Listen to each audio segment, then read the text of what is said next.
Little voiceover on dog breaking a set of cattle. Two of these are already broke to dogs, and you'll be able to tell which ones they are really quickly.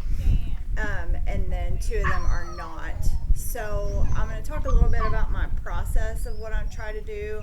I do try to get the cattle in the smallest area possible in order to dog break them. I do like doing it in this arena sized area instead of in a 50 by 50 because I do think this gives cattle more of an escape. But you can do it in a smaller area. It just depends on your cattle. It depends on your dog. So most important things I think are that the dog understands to relieve pressure on the stock and that you have a good stop. Doesn't necessarily matter that you can send them left or right as long as they can read the cattle and relieve pressure. So I started out sending him on the inside flanks to try to get these cattle, these two, to stop running. Right there I get onto him and I pull him out because he's starting to pressure in on them. And then stop them as soon as the cattle turn off the dog and want to leave. And then once the cattle are turning off the dog nicely, which these are because these are more like runners than they are fighters. So once they turn off the dog and they want to leave, I start sending the dog to stop them from running. And then once the cattle pretty much see the dog, they respond to the dog, they stop running, the dog can stop them from running, then I start trying to send the dog all the way around and start fetching. So mostly to start off with in this video, I'm standing in one place, so I had to get onto him again. This particular dog, he's pretty young, and he can get kind of pushy. His idea of getting control is to go faster and harder to get that control, which is not unlike a bunch of other cattle dogs. So they see the running, and he's not necessarily drawn in to try to run these cattle all over creation, but what he wants to do is he wants to stop the movement, and so he just wants to run harder to catch them. And my objective is always to get him to flank out, and as long as he's flanked out and he's trying to get to the head, and he's utilizing the entire area and not pushing the cattle continuously, I'm going to let him try to cover. So you can see they're doing a lot of running, he's doing a lot of running. So I'm just sending him to the head to stop him.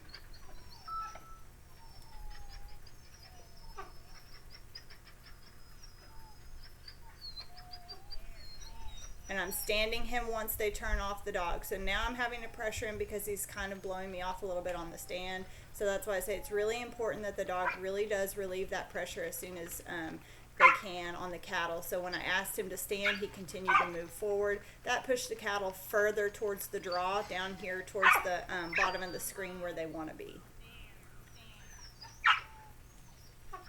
So now I'm going to start putting myself to where I can try to get control of the cattle too.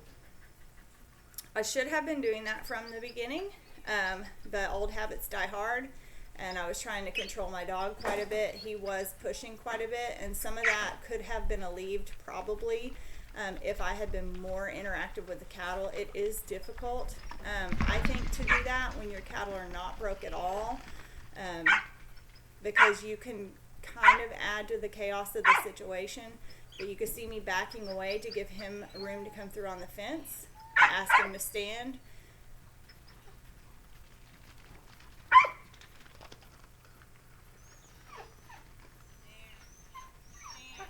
So then I try to step in front of my cattle, and when I can't, or when I can't, if I could not have stopped them, I would have sent him on the come by.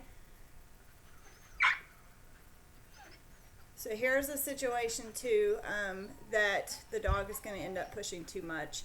I have one that turns back to the group because the dog is relieved pressure at this point. And then I have one that just wants to stand and kind of assess the situation here.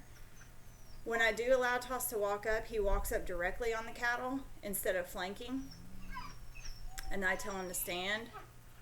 And he's caught this cow's eye, and he's going to be a little curious. And then Toss is going to continue to push in. And then, of course, these guys are runners. So what do? They want to run.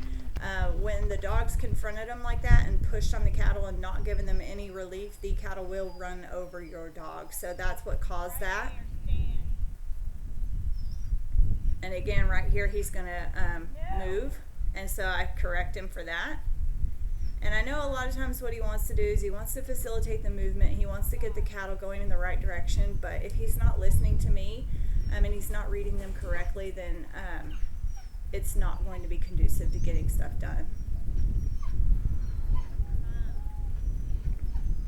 I'm pushing on him because I need him to flank out instead of just turning directions and continuing to press.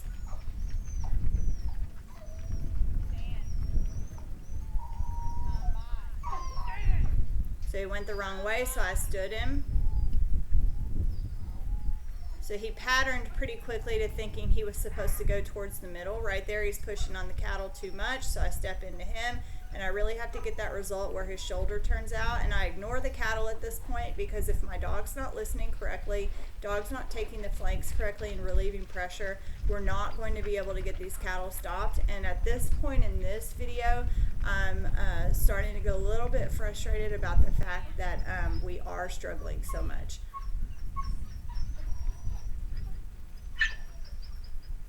That's pretty nice. And on there, he relieved the pressure. Nice flank. And I'm using myself kind of as a wall so I can walk side to side, get in front of these cattle and kind of show them they can't run that fence. So if I step along onto the fence, that would pull them off of there because they would not want to come up to me. And at this point now, they're calm, so I'm backing up and giving Toss a little space where he can go through. And he's flat, so I have to step into him. But he's getting much more responsive to me at this point because we're both starting to work a little bit more as a team. I do send him on the inside flank here. I know he doesn't come between me and the cattle, but it's inside as in he doesn't go around the fence to get to them. I just want to stop them from going to the draw.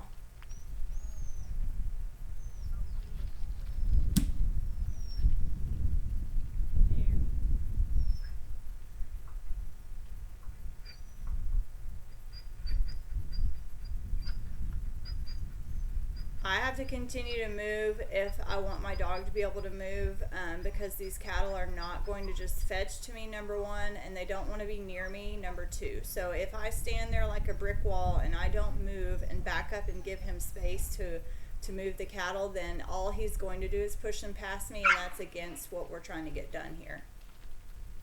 So sending him out wide once they're turned to me, there.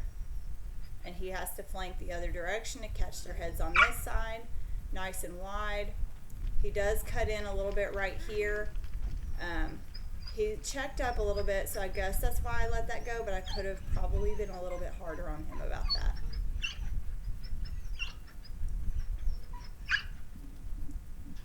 So finally, me and the dog are working as a team here.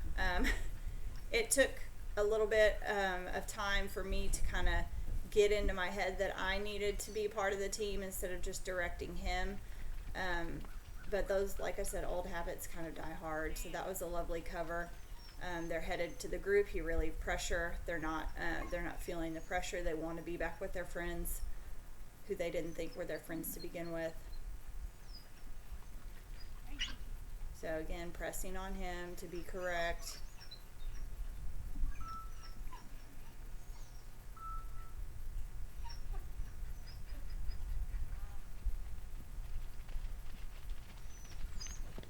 And then holding my side, and then he is relieving pressure on them. It was finally came together for us.